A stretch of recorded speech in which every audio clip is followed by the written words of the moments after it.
साधाई ले हम कहियो त मिल के सुन लो तोड़ देबू गोरी जदी सोना जैसन दिल के बादला साधाई ले हम कहियो त मिल के अरे तुहरे ही गौआ से लड़ब चुनाव हम बाबी सवास विजेता बनूंगा। जी हाँ मतदाता मालिको, ग्राम पंचायत राज प्रेमपुर से प्रेम करने वाला एक प्रेमी मुखिया उम्मीदवार भोजपुरी के जाने माने सुपरस्टार कलाकार अमित पटेल को अपना कीमती वोट देकर विजयी बनावे और सबके दिलों का चहेता बनूंगा, तोरा चाहत में पगला के नेता बनूंगा। हाँ सबके दिलों का चहेता बनूंगा, तोरा प्यार में पगला के नेता बनूंगा। जीतेगा भाई जीतेगा, टूटल दिल जीतेगा। डीजे विकास रीगा सीतामढ़ी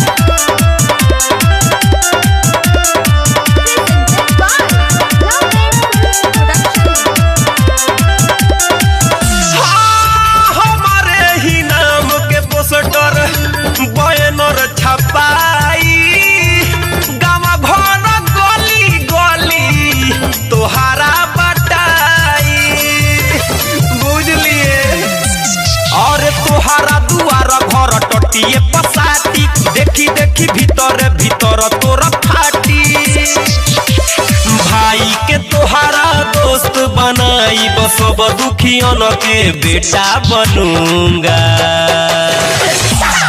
इनके जैसा सुयोग्य कर्मठ और दुधारू ना सॉरी गलती आ गई, हाँ जुझारू नेता आपको कहीं नहीं मिलेगा, तो कृपया इनको ही देकर जिताए मने वोट। और सबके दिलों का चहेता बनूंगा, तोरा प्यार में पगला के नेता बनूंगा।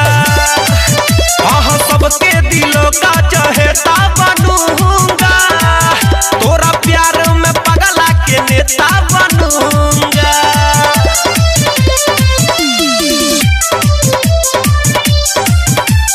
म्यूजिक बाय विकेश भोजपुरिया। आप सुन रहे हैं अमित पटेल की आवाज में। हम सभा के आयोजन होई रोजाना, अमित के संगे होई है परदीप दीवाना। भले लाग जाओ चाहे के तनो भी खराचा, घरे घरे सुन होई हमरे ही चर्चा।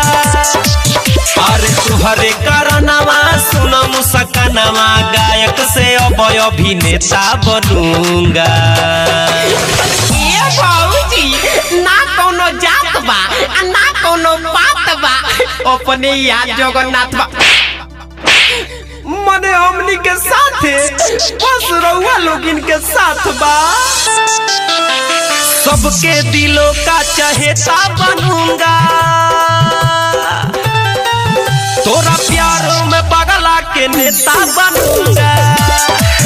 और सबके दिलों का चहेता बनूंगा, हाँ रे तोरा प्यार में पगला के नेता बनूंगा।